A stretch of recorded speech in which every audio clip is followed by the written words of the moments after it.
For us, so I want to move now to what some say might be the best stimulus of all for the economy, and that would be a ramp up in the vaccine rollout. We now know that some pharmacies across the country are preparing to receive vaccine shipments directly next week. So let's bring Brandon Daniels in on this, the president of global markets at Exiger. He's joined us throughout the pandemic to talk about the logistics of rolling out these vaccines. And how significant is it that the pharmacies, as we've learned from the White House this week, now might get the vaccines directly? Will this have an impact? Hi, Connell. Thank you for having me on. I think it will have an impact.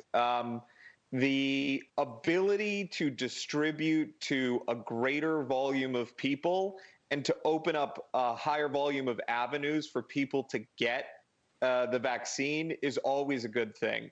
One thing to remember, though, is that the states that have been most successful in their vaccination programs are the states that have kept it simple, right? So they've distributed through hub hospitals. They've made it very clear who those hub hospitals or who those clinicians are that have the vaccine available. So there's always a careful balance that you have to walk between distributing more and creating more complexity in the system and making sure that people have clear guidelines as to how to get a vaccine.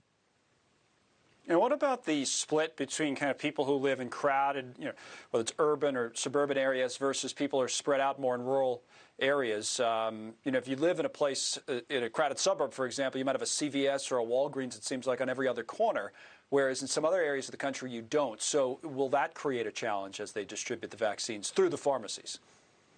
I think that will create somewhat of a challenge, but I think there are enough outreach programs that are being that either exist or that have started that are getting out to those people in the rural communities.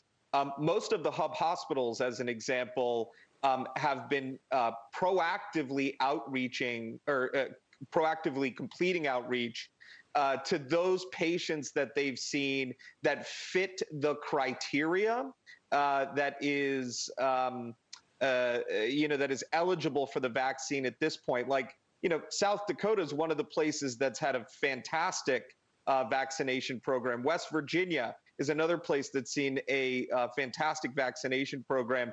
And those are two areas that have large rural disparate communities, right?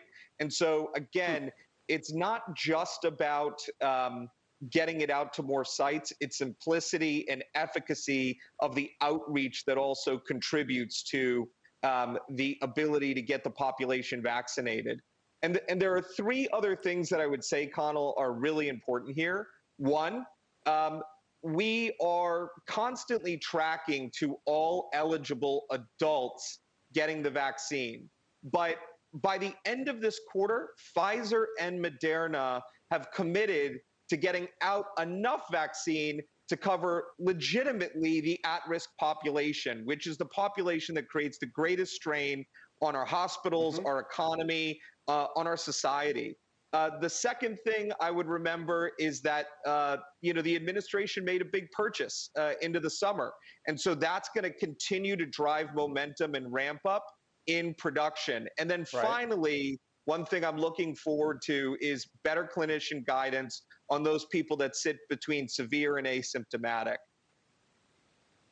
So are you overall, to put this kind of together, confident that we get to where we need to get to? I mentioned at the top that this is the best stimulus of all an economy could have. But when the president talks about 100 million shots in 100 days, most people think, well, yeah, and then some. We need to do even better than that. How much better do we need to do? And from the issues that you talked about, are we on the right pace yet, do you think? So you asked me the same question last summer. Will we get a vaccine before the end of the year? And will it be effective? And I said, yes, I believed that that would happen. I think right now, the 100 vaccines and 100 million vaccines in 100 days is, it's not the effective goal. The goal is to ramp up and continue the production momentum that we have coming into the summer. I think it's very likely that we will be able to contain the disease in the at-risk population in the spring, and that's the best stimulus of all. And then into the summer, Connell, because of the investments the federal government has made into those 200 million additional doses, I think we will then see broad vaccination in the summer. And that is going to explode our economic growth. Okay, those are very good observations, very optimistic ones, I think, as well. Brandon, thank you, especially the at-risk by the spring, which you don't hear a lot of people talking about. So important. Brandon Daniels, as always, thank you for that. We'll keep following those stories. You know, the pandemic has highlighted it.